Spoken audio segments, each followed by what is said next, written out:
లోక్సభ ఎన్నికలకు ముందు తెలంగాణ రాజకీయాల్లో కీలక ఘట్టం చోటు చేసుకుంది. బీఎస్పీని వీడిన మాజీ ఐపీఎస్ అధికారి RS Praveen Kumar TRS party తీర్థం పుచ్చుకున్నారు. ఇప్పటికే బీఎస్పీ అధ్యక్ష పదవికి రాజీనామా చేసిన ఆయన సోమవారం ఎర్రవెల్లిలో ఏర్పాటు చేసిన కార్యక్రమంలో బీఆర్ఎస్ అధినేత కేసీఆర్ సమక్షంలో గులాబీ కండువా కప్పుకున్నారు. ఈ సందర్భంగా కేసీఆర్ ఆర్ఎస్ ను పార్టీలోకి ఆహ్వానించారు.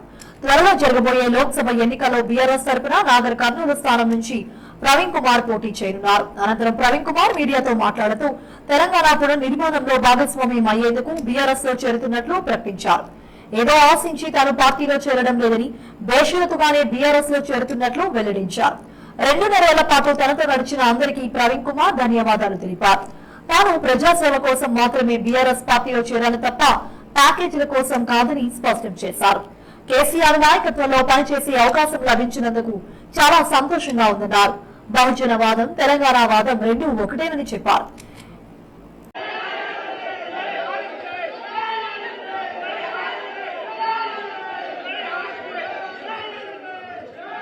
దయచేసి అందరు కూర్చోవాల్సిందిగా విజ్ఞప్తి. ఇప్పుడు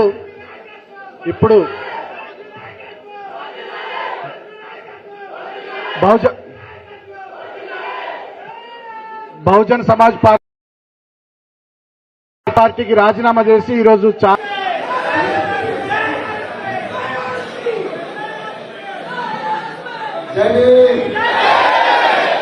తెలంగాణ.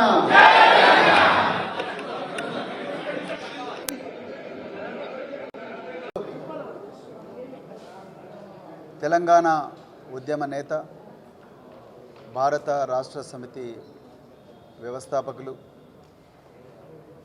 తెలంగాణ ఆవిర్భావానికి ప్రధాన కారకులు, మాజీ ముఖ్యమంత్రి పెద్దలు గౌరవనీయులు శ్రీ కె చంద్రశేఖరరావు గారి నాయకత్వంలో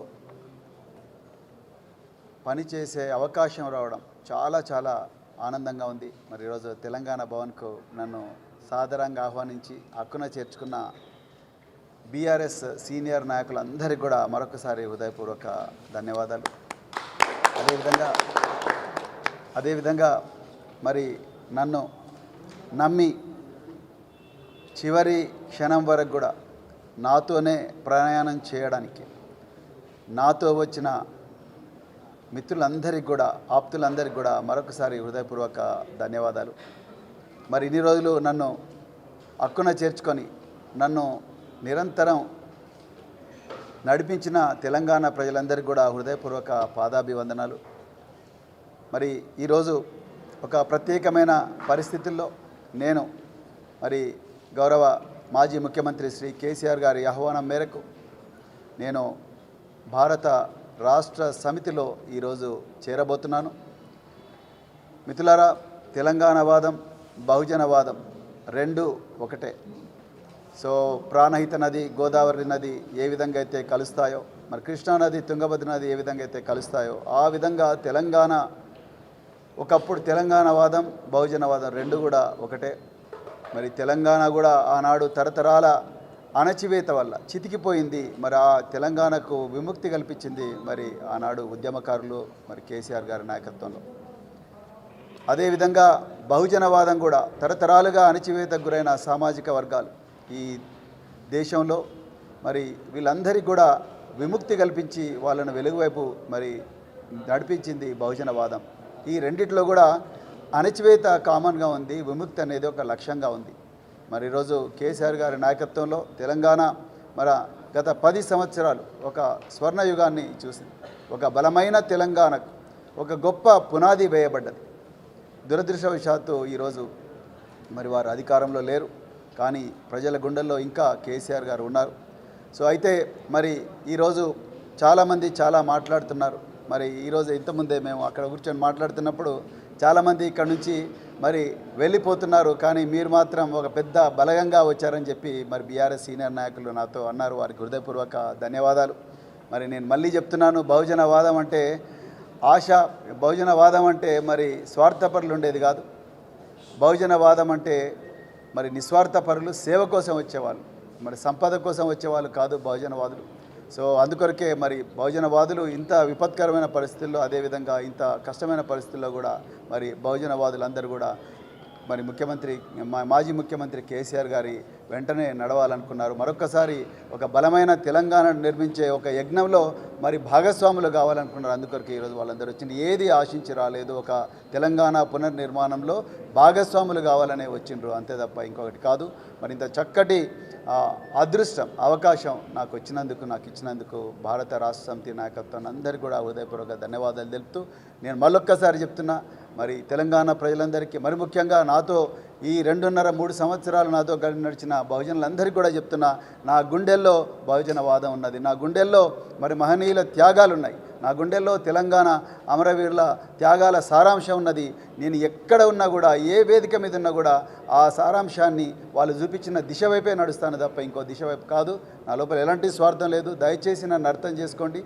మళ్ళీ చెప్తున్నా, అర్థం చేసుకోండి. మరి ఈరోజు కేసీఆర్ గారు మనకు ఒక వేదిక కల్పించిండ్రు. ఆ వేదిక మీద, వేదిక ఏదైనప్పటికీ కూడా కానీ నా గుండెలో మాత్రం ఆ త్యాగాల సారాంశం ఉంది. ఆ త్యాగదనులు చూపించిన దిశనే ఉంది తప్ప ఇంకొకటి లేదు. ఆ లక్ష్యం కోసమే పనిచేస్తాం, ఆ దిశలోనే నడుస్తాం. మీరందరూ కూడా దీన్ని గుర్తుపెట్టుకోవాలని చెప్పి కోరుకుంటూ మరొకసారి మీ అందరికీ కూడా హృదయపూర్వక ధన్యవాదాలు.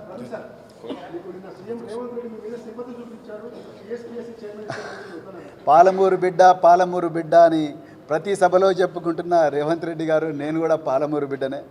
మీరు ఒకవైపు మరి శృతి మెత్తగా నన్ను పొగడుతూనే, మరోవైపు నన్ను చాలా శృతి మెత్తగానే వార్నింగ్ ఇస్తున్నారు మీరు. సో నిన్న మీరు Telangana state public service commission చైర్మన్కు మరి నన్ను చైర్మన్ పదవికి నన్ను మరి ఆహ్వానం పలికినట్టుగా మరి నేను దాన్ని తిరస్కరించినట్టుగా చెప్పిండ్రు. మరి నేను మళ్ళీ చెప్తున్నా, నేను తిరస్కరించిన మాట వాస్తవమే. నేను ప్రజాక్షేత్రంలో ఉండాలనుకున్నా. సో ఇది వాస్తవమే. సో అయితే మళ్ళీ మీరు అన్నారు మరి బీఆర్ఎస్ వైపు పోతే మాత్రం ఆయన ప్రజలకు సమాధానం చెప్పాలన్నారు. నేను ఇవాళ అడుగుతున్నా, తెలంగాణ ప్రజలకు స్వేచ్ఛ లేదా?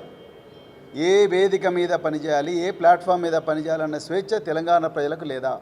ఉంది, బరాబర్ ఉంది. ఇప్పుడు మీరు ఒకవైపు ఏమో ప్రవీణ్ కుమార్ మా పాలమూరు బిడ్డ, మరి మంచోడు, నా మిత్రుడు అని చెప్తున్నారు. మరోవైపు బీఆర్ఎస్ వైపు పోతే ఆయన ప్రజలకు సమాధానం చెప్పాలంటున్నారు. అంటే మీరు వార్నింగ్ ఇస్తున్నారా? లేకపోతే మీరు గేట్లు తెరిస్తే మరి చాలామంది పిరికి పందలు, చాలామంది అసమర్థులు, చాలామంది స్వార్థపరులు, సో వాళ్ళందరూ కూడా ఆ గేట్లో గొర్రెల మంది ఎలాగ వస్తున్నారు. ఆ గొర్రెల మందిలో ప్రవీణ్ కుమార్ ఒకడు కాలేదు. ప్రవీణ్ కుమార్ నిజమైన నిస్వార్థంగా నిజమైన నికార్సైన నిజాయితీ కోసం పనిచేసే నాయకుడు కాబట్టి ఆ గొర్రెల మందిలో ఒకడు కాలేదని బాధపడుతూ మరి అక్కసుతో ఈ మాట అంటున్నారా రేవంత్ రెడ్డి గారు? మరి మీరే చెప్పాలి. సో నేను ఎప్పుడు కూడా ఆ గొర్రెల మంది ఉండదలుచుకోలేదు. చాలామంది అన్నారు, ఎంత ప్యాకేజ్ తీసుకున్నావు కేసీఆర్ దగ్గర అని అంటా ఉన్నారు సోషల్ మీడియాలో. ఎంత ప్యాకేజ్ తీసుకొని పోతున్నావు మిత్రులారా? నేను మళ్ళీ చెప్తున్నా, ప్యాకేజీ తీసుకుంటానైతే నేను అధికార పార్టీ దగ్గరనో రేవంత్ రెడ్డి దగ్గర ఆయన తెరిచిన గేట్ల దగ్గర కూర్చొని మరి ఆ సీట్లలో కూర్చునేటోని, ప్యాకేజీల కోసం వచ్చినోని కాదు. ఒక అభివృద్ధి, తెలంగాణను పునర్నిర్మాణం చేయడానికి ఒక యజ్ఞంలో భాగస్వామి కావడానికి వచ్చిన, అంతే తప్ప ప్యాకేజీల దృష్టితో ఇక్కడికి వచ్చినామని కాదు. అట్లని నాకు ఆస్తులన్నీ వచ్చినాయి, ఆ దొంగ ఆస్తులన్నీ మరి రక్షించుకుందామని చెప్పి భయంతో నేను పోయిన పిరికి పందను కాదు, స్వార్థపరుణ్ణి కాదు. నేను అన్నీ వదులుకొని, ఉద్యోగాన్ని వదులుకొని నేను రాజకీయ రంగంలోకి వచ్చిన. నేను పోలీసు ఉద్యోగులు నాకు పక్కకు పెట్టి కేసీఆర్ గారు ఇచ్చిన ఆపర్చునిటీతో నేను 10 సంవత్సరాలు గురుకుల పాఠశాల సెక్రటరీగా పనిచేసి 10 లక్షల మంది విద్యార్థులను ప్రయోజకులుగా చేసిన.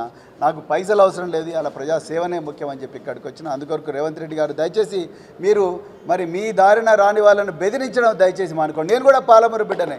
నా లోపల కూడా మరి అదే తుంగభద్ర నది తినే, నా లోపల కూడా అదే నడిగడ్డ గాలే ఉన్నది. అదే విధంగా నడిగడ్డ తిండే నేను తిన్నా. అందుకొరకు మరి పాలమూరు బిడ్డను, మీరు పాలమూరు బిడ్డ అయితే మరి నేను కూడా పాలమూరు బిడ్డనే. సో అందుకొరకు దయచేసి అట్లా వార్నింగ్లు ఇవ్వకండి, మరి మీరు హోదాను తగ్గించుకోకండి అని మరొకసారి రిక్వెస్ట్ చేస్తున్నాను.